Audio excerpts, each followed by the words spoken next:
images of Casemiro leaving the ground, which have been reported as he left at half-time. Could you just clarify why you took him off and when he left the stadium? I can. I met him after the game in the dressing room, so he didn't leave the stadium at half-time.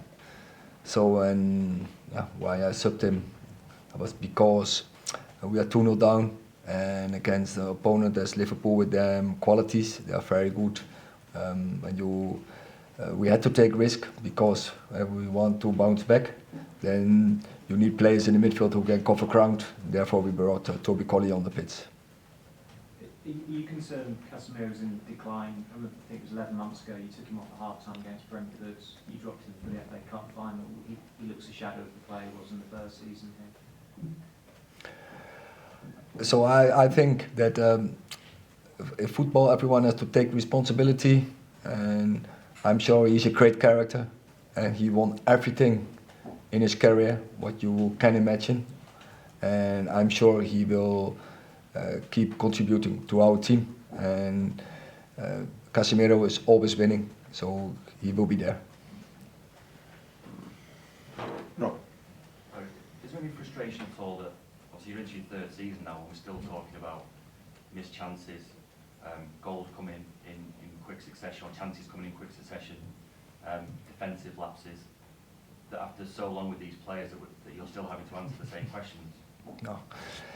So we will see. We just a third game in the season. Again, we have to build a new team. I explained this so many times also on the Friday in the press conference.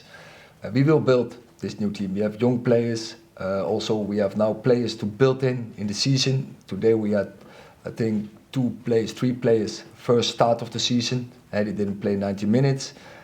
We will be fine. But it's clear we have to improve. But in the end of the season, I'm quite confident again. We will have a big chance to lift another trophy. Any more? Dave? I appreciate that Valencia only came in on deadline day, but how much of a difference do you feel he will make when he eventually plays? And is there a concern that you maybe should have tried to get him or got him early in the window rather than when you did at the end? So this is another one. We have to build him in the team, and it will take time. And it's not like I'm Harry Potter, that is what you have to acknowledge. And if you see Manuel Ugarte, he didn't play so far in the season, not one match minute. And so he need to build his fitness state. And then we have to build him in the team, and then I'm sure he will contribute to our level, and he will be an important player. But that will take a couple of weeks, maybe even months, and that I think counts for more players. Also, for instance, Josh Zirkzee, he made big steps the last 3-4 weeks. I'm very pleased with his performance today, but I didn't expect this 4 weeks ago. Are there any positives you can take from today, Erik? What? Are there any positives you can take from today? I don't want to talk about positives today, and there are, but I don't want to talk about this. We have to take this defeat. It hurts for us, especially for our fans. So we have to be humble. We have to give the compliments to Liverpool, and we have to move on. Ian. Hi, Erik. I appreciate what you say about players and players needing time to bed in. That's indisputably true. But the mistakes that your team made today are the mistakes that they've been making for 2 years. And what makes you confident that it's players that are the problem and not your coaching?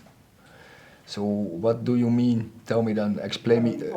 Maybe you can explain me which mistakes we make regular. Well, constantly turning the ball over in your own half, playing the ball out from the back, getting mugged, chances come on the back of it, counter-attacks when you're outnumbered, giving up endless chances in your own stadium against the team's biggest rivals.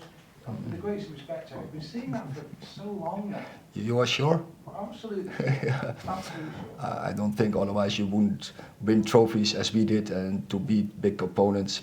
So I'm sorry for you. I have another vision. You wouldn't, with the greatest respect, play brilliantly against City in that final.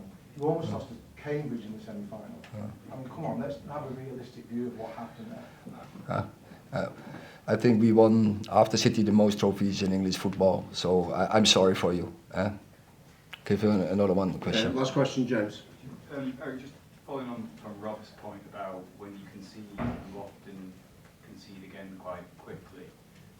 When you came in, obviously you said you inherited obviously a lot of problems. This team today is looking very much like your team. 6 of your new signings. There's three obviously academy players, 2 of whom Garnacho and meaning you've obviously promoted.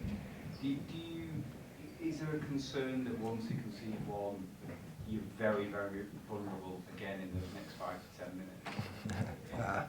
It's difficult to say because this is the 3rd game in the season, and we had Fulham with a clean sheet. Against Brighton we bounced back, we didn't concede so quickly, we concede in stoppage time from a set play, so I can't see a pattern for this now in the season. Okay, thank you.